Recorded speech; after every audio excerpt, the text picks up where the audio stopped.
Bonjour et bienvenue dans Les Inspirantes, ces femmes qui font la richesse de notre territoire.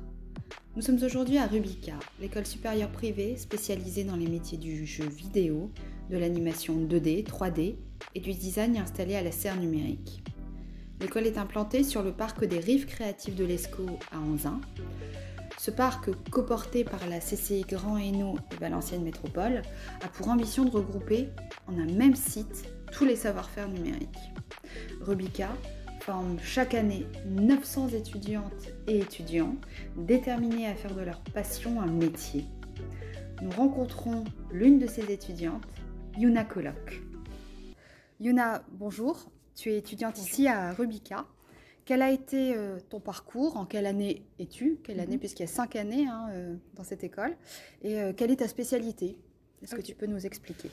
Eh bien, moi, du coup, je suis étudiante en 5e année, donc fin de master à Rubika, avec une spécialité en game art. Donc ça veut dire que je vais m'occuper dans un jeu de tout ce qui est des graphismes, des personnages, des environnements, et aussi la direction artistique, qui est une de mes spécialités. Voilà. Et du coup, ton parcours avant d'arriver ici, parce que tu ne viens pas d'ici, tu ne viens pas de Valenciennes. Non, c'est vrai, je ne viens pas de Valenciennes, je viens de la région de Haute-Savoie, de Chamonix, puis Annecy, où j'ai découvert notamment, avec le festival du film d'animation, j'ai découvert l'animation, et c'est ça qui m'a donné envie de faire du jeu vidéo et du cinéma d'animation, et donc qui m'a intéressée à Rubika. Qui a lieu en ce moment, le festival C'est début juin. Début juin, d'accord. Ouais. Oui, du coup, tu viens de... Et dans ta promotion, les élèves viennent pas forcément de Valenciennes? Non, C'est une école connue nationalement? Ouais, c'est assez connu nationalement. Alors paradoxalement, on a beaucoup d'élèves qui viennent d'en dehors de la France classique, on va dire. On a beaucoup d'élèves qui viennent de Tahiti. D'accord. Voilà, donc ça apporte aussi un petit peu de diversité, au moins de culture, si ce n'est autre. C'est toujours sympathique. Donc avant Rubika, quelles études? Alors avant Rubika, j'étais à Paris. J'ai fait une mise à niveau à l'école Estienne et j'ai fait aussi un diplôme de gravure. Donc je suis graveur et imprimeur parce que c'était une formation publique et que la gravure, ça m'a passionnée et j'avais pas l'occasion d'en faire ailleurs. Donc j'ai pris l'occasion et j'y suis allée avant de me remettre vers le jeu vidéo avec Rubika. Qu'est-ce que l'on y apprend ici chez Rubika? Donc là, on a bien compris, c'est ta spécialité à toi, mais outre cette spécialité-là, quelles sont les autres Je dirais qu'on apprend surtout à travailler en groupe dès la première année. En fait, à Rubika, on a plutôt des profils... on a moins des profils techniques, même s'il y a évidemment un certain niveau qui est attendu sur le plan technique, et plus des profils de managers, etc., de postes à responsabilité. Donc on va avoir beaucoup de directeurs artistiques, de directeurs créatifs, de producteurs, de leads en fait dans les équipes. Même si pour être un bon lead, il faut aussi avoir mis les mains dans le cambouis, savoir travailler directement dans le moteur, dans les moteurs de jeu, etc. C'est l'idéal dans n'importe quel métier, on va dire. Hein, quand même. Avant de savoir manager, il faut savoir de quoi on parle. C'est ça. Lorsque vous étiez enfant, quelle était ta passion? On va se tutoyer, on se tutoie depuis le début. Quelle était ta passion? Alors moi, ça a toujours été le dessin et lecture. Depuis toute petite, quand j'étais vraiment petite, je voulais être styliste. Finalement, tout ce qui est character design, donc la création de personnages, c'est pas si éloigné parce qu'on compose des tenues à un personnage en fonction de sa personnalité, en fonction de qui il est ou qui elle est. Et c'est très intéressant, ça permet d'avoir une approche globale aussi. Et le jeu, c'est venu à quel âge du coup? Le jeu, c'est venu très tard. C'est venu quand j'étais fin de lycée. Et même, j'ai vraiment commencé à jouer, on va dire, à un niveau proche de la normale, proche de la moyenne de Rubika, en entrant en Rubika, parce que, en fait, avant, je faisais beaucoup d'autres choses. Et j'avais un intérêt pour des jeux, mais il était plus de la curiosité. Je regardais beaucoup d'émissions qui analysaient des jeux, et je trouvais ça trop intéressant, ça me fascinait. Mon diplôme de gravure, justement, c'était un jeu vidéo qui utilisait des gravures que j'avais donc codé à moitié toute seule. C'était pas tout à fait fini, mais c'était un premier essai. Oui, alors du coup, 2 questions me viennent. La première étant le nombre d'heures de jeu, justement, à Rubika, par exemple. Ok. Pour moi ou... Non, pour toi et puis pour les autres, puisque la moyenne est Un peu plus élevé, comme tu le disais. Ça dépend des périodes, parce qu'on a des périodes qu'on appelle dites de crunch, où on ne fait que travailler quasiment. On essaie de les éviter, mais bon, parfois c'est pas évitable, malheureusement. Sinon, je dirais que tout le monde joue au moins une dizaine d'heures par semaine, j'espère. En fait, c'est aussi très important, surtout dans la filière jeux vidéo, de se tenir au courant des actualités, de ne pas se déconnecter du produit qu'on va faire à la fin. Parce que pour faire un bon jeu, il faut aussi aimer les jeux, il faut aussi aimer être joueur, et donc savoir ce qui plaît ou non, ce qui est intéressant ou non dans un jeu. Et la deuxième question, c'est comment on passe de la gravure aux jeux vidéo? Quel a été le déclencheur? C'était... C'est pas facile comme question. C'était surtout la créativité en fait. Et c'est vrai qu'en gravure, j'ai eu une expérience qui était à la fois de création seule, parce que la gravure c'est quelque chose qu'on fait tout seul, mais on est toujours entouré de gens, on est toujours dans un atelier qu'on partage avec d'autres gens, etc. Donc c'était une première étape, on va dire, au travail en groupe qu'implique le jeu vidéo. Ouais. On imagine que les jeux vidéo, c'est une affaire de garçons encore dans l'imaginaire collectif, on va dire ça. Hein. Qu'est-ce que toi tu en penses? Je pense que ça se diversifie de plus en plus et j'en suis très heureuse. Je pense aussi qu'en termes de joueurs, on a tendance à réduire ça aux garçons, mais en fait, il y a des... Enfin, 50% des joueurs sont des femmes, sont des joueuses. Sont des joueuses, ouais. Mine de rien. Même si c'est vrai qu'on va pas avoir forcément le même équilibre homme-femme ou autre sur tous les jeux. Il y a des... Ouais. Justement, il y a des typologies de jeux vers lesquels les garçons se tournent ou les hommes se tournent et d'autres... Je suis pas experte au niveau des statistiques exactes, donc à vérifier, il faudrait fact-checker ce que je vais dire. Mais c'est vrai qu'en général, des jeux qui sont déjà engagés sur qui ont des messages féministes ou autres, bah, en fait, il y a assez peu d'hommes qui vont s'y mettre, qui vont vraiment s'impliquer dedans. Même si ici à Rubica, j'ai quand même un point de vue biaisé parce que la plupart de mes amis jouent à ce type de jeu et cherchent aussi ce type de contenu. Et inversement, que des femmes n'hésitent pas à jouer à Doom, qui est un très bon jeu. Et, voilà. C'est quoi Doom? Alors Doom, c'est un jeu... pour le résumer simplement, c'est le pire cauchemar des démons de l'enfer. C'est-à-dire qu'on incarne le Doom Guy, qui est un gros bonhomme en armure, on ne voit jamais sa tête. Et on va aller massacrer des hordes de démons qui ont envahi la planète. C'est violent? C'est cathartique, oui. Oui. Dans ta promotion, vous êtes combien? On doit être une 50aine à peu près. 50? Combien de filles? Combien de jeunes femmes plutôt? Parce que... je dirais peut-être un peu moins de... Ça doit tourner autour des 30%. Parce qu'il faut savoir que donc, il y a 3 filières en jeux vidéo. Il y a la filière prog, donc ceux qui s'occupent vraiment de la programmation du jeu, la filière game design et la filière game artist. La filière game design, c'est ceux qui vont mettre en place les règles du jeu, qui vont penser l'univers, qui vont penser vraiment les actions que va faire le joueur en fait, à chaque moment du jeu. Et donc les game artists, c'est ceux qui vont faire l'habillage graphique. En GA, donc en game art, on est à peu près à égalité, on est à 50%. Hommes-femmes, on a même des personnes non-binaires, etc. Donc c'est plutôt cool, et des personnes trans. En GD et en prog, il y a beaucoup moins de femmes. Pourquoi? Comment ça s'explique? Souvent parce que les métiers graphiques, de façon générale, attirent ont souvent déjà de base un taux d'égalité qui est plus élevé que des filières plus techniques, entre guillemets, qui touchent à la programmation, etc. Alors que, même si historiquement, les premiers programmeurs étaient des programmeuses, ça s'est perdu, notamment avec la communication qui avait été faite par Apple ou par d'autres vieilles entreprises qui vendaient des ordinateurs ou d'autres choses liées à la technologie. Ils avaient vraiment marketé ça pour les hommes, pour les petits garçons notamment. Et c'est ce qui explique aussi qu'aujourd'hui, on a encore cette image-là en tête. Toi, est-ce que tu as senti un frein quand tu t'es dit, tiens, je vais me lancer, je vais faire une école autour du gaming? Est-ce que Oui, tu t'es sentie freinée? Ça a beaucoup surpris mes parents, mais en dehors de ça, au sein des codes, non. Mais ça veut pas dire que...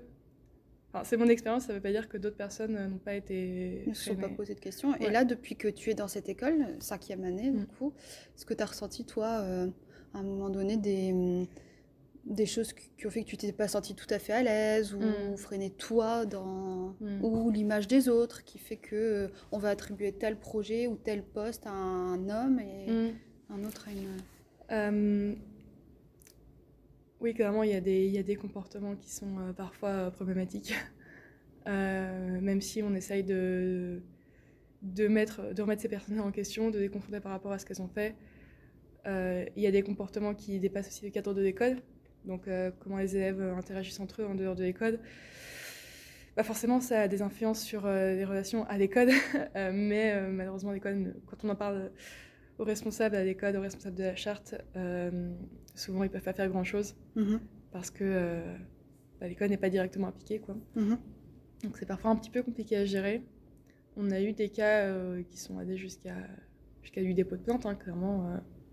On a aussi une avocate qui est spécialisée dans les questions d'égalité, qui est liée à l'école et qu'on peut appeler en cas de souci. Voilà. Après, à Rubica, on a quand même une ambiance qui est globalement tolérante. Mais dès qu'on gratte un petit peu sous la surface, on voit des choses qui sont encore pas vraiment ok. Du sexisme ordinaire, en fait. Ouais, du sexisme ordinaire. Ouais, c'est vraiment ça. On le voit, enfin, il y a des affaires qui sortent dans de grandes écoles aussi, oui, bien Paris sûr, ou ailleurs, donc ça commence à sortir et les gens commencent Rubica à... n'est clairement pas exempte de ça. Ouais. Dans le choix des projets aussi, peut-être, enfin, quand on attribue... Bah, c'est... Le choix des projets, techniquement, il se fait de façon anonyme, en tout cas à Superinfo Game. Mais c'est vrai que là, si on regarde les projets qui ont été sélectionnés, il n'y a qu'un seul projet qui est porté par une femme. D'accord. Dans les projets de 5e année. C'est bon à savoir. Lors de l'entretien qui a précédé notre rencontre, il y a quelques jours par téléphone, vous nous avez dit avoir reçu du soutien d'un ami. Oui. Un ami qui fait partie de votre promotion, en tout cas de l'école. Oui, qui fait partie de ma promotion et qui fait partie aussi de mon équipe pour le projet d'année, projet de fin d'études. C'est pas le seul sur qui je peux compter à ce niveau-là, mais il est très engagé sur ces questions et il n'hésite pas. Il n'hésite pas aussi à profiter du fait qu'il est un homme pour élever la voix et remettre à leur place d'autres personnes qui pourraient avoir des propos dérangeants ou offensants. Voilà. Par exemple, s'il y a une blague qui est lancée qui est clairement sexiste ou clairement transphobe ou quoi, il va juste dire mais c'est pas drôle en fait. Ah ouais, il va noter. Ouais, il va noter et il va faire remarquer aussi. Il va pas hésiter à gueuler un petit coup. On peut peut-être le citer du coup. Oui, bah, c'est Maxence Rémillet. Bisous. Voilà, le petit message est passé. Pourquoi, selon vous, les jeux vidéo ou certains jeux sont plébiscités par les garçons, notamment les jeux plus violents? Qu'est-ce qui peut, si vous avez une réponse, hein, si vous avez pu noter, pourquoi? Ils sont pas forcément préférés par les petits garçons.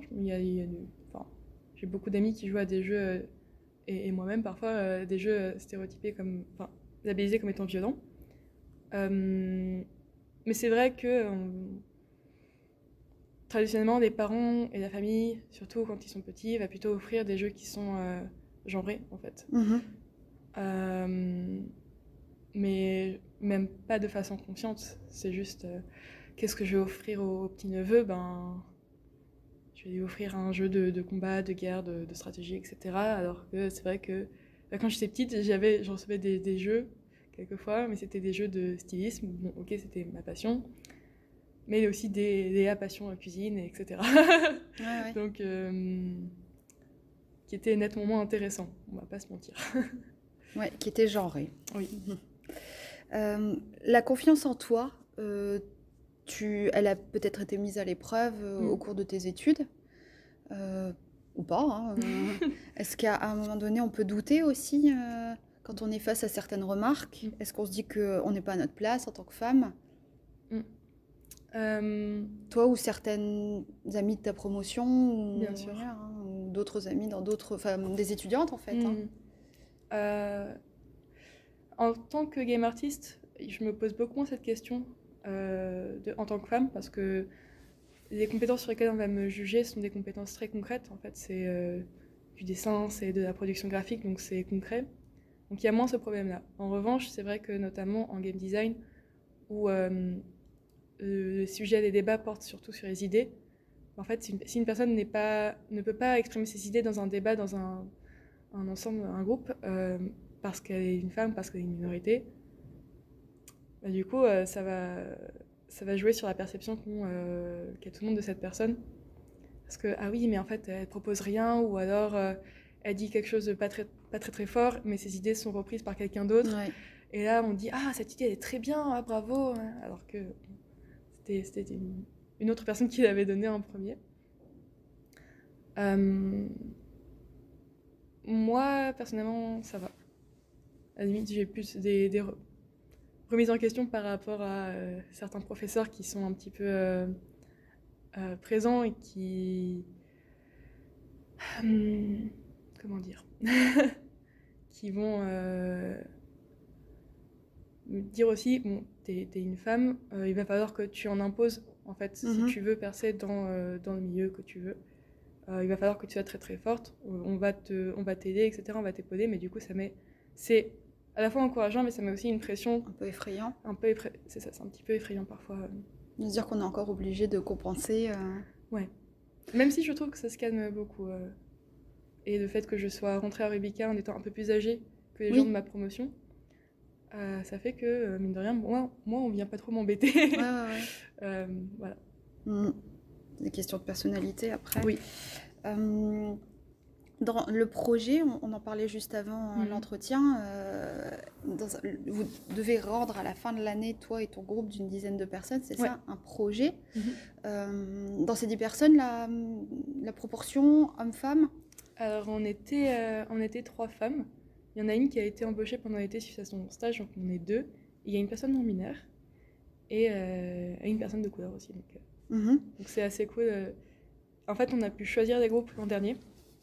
J'ai pu participer à la création de groupe, j'ai pu choisir avec qui j'allais travailler ou pas. Donc évidemment, il y a eu des compromis qui ont été faits parce qu'il fallait que tout le monde, que chaque groupe ait des personnes dont les compétences répondent aux besoins du projet. Avant tout, mais j'étais très contente d'avoir un groupe avec des femmes, des personnes non binaires et pas que des personnes blanches. Et vous avez choisi votre projet tous ensemble, la thématique du projet? Non, en fait, les projets ont été soumis de façon anonyme. Et il y a une présélection des projets de façon anonyme, donc par l'équipe pédagogique. Puis des core teams, donc des équipes, des toutes petites équipes de 4 personnes, ont été mises sur chaque projet sélectionné en phase 1. Chaque équipe a travaillé sur un petit prototype, une évolution du concept, jusqu'à une deuxième phase de sélection, toujours par l'équipe pédagogique. Donc là, les projets n'étaient évidemment plus anonymes. Et donc, on a pu sélectionner que 8 projets sur lesquels on est venu du coup ajouter des personnes dont les projets n'avaient pas été sélectionnés pour composer les équipes finales.